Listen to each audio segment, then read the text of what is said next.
Magandang araw po. Narito na po ang magiging lagay ng panahon ngayong araw ng Biyernes, April 26, 2024.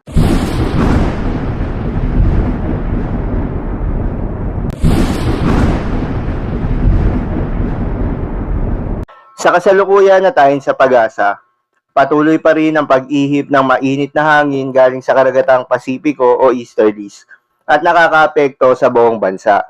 Kaya naman asahan pa rin ang mainit at malinsangan na panahon lalo na sa tanghali, ngunit pagsapit naman ng hapon hanggang gabi, posible ang bagyang maulap hanggang sa maulap na kalangitan na may kalat-kalat na mga pagulan o pagkidlat pagkulog. Dulot yan ng mga localized thunderstorms.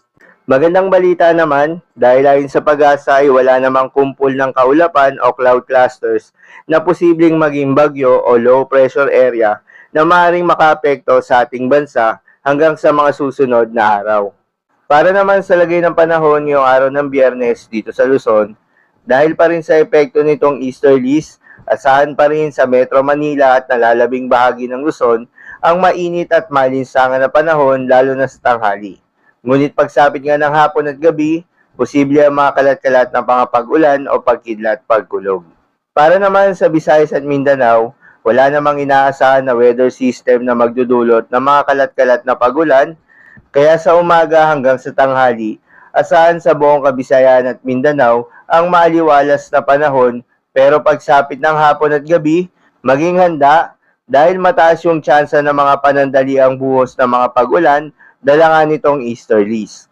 Kaya naman sa mga lalabas ng kanilang mga tahanan sa bahagi ng Visayas at Mindanao, ay huwag kalimutan na magdala ng payong o anumang pananggalang sa init ng panahon at dagli ang pagbuhos ng ulan sa hapon at sa gabi. Para naman sa lagay ng mga dagat baybayin, ayon sa pag-asa ay wala namang nakataas na gale warning sa anumang seaboards ng ating bansa.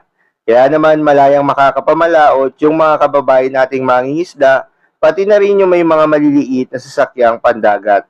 Iba yung pag-iingat pa rin sa mga kababayan nating maglalayag dahil kung meron tayong offshore thunderstorms activity, ito yung mga pag-ulan sa ating mga dagat baybayin, asahan natin ang posibleng paglakas ng hangin at kaakibat nito ang posibleng pagtaas ng mga alon.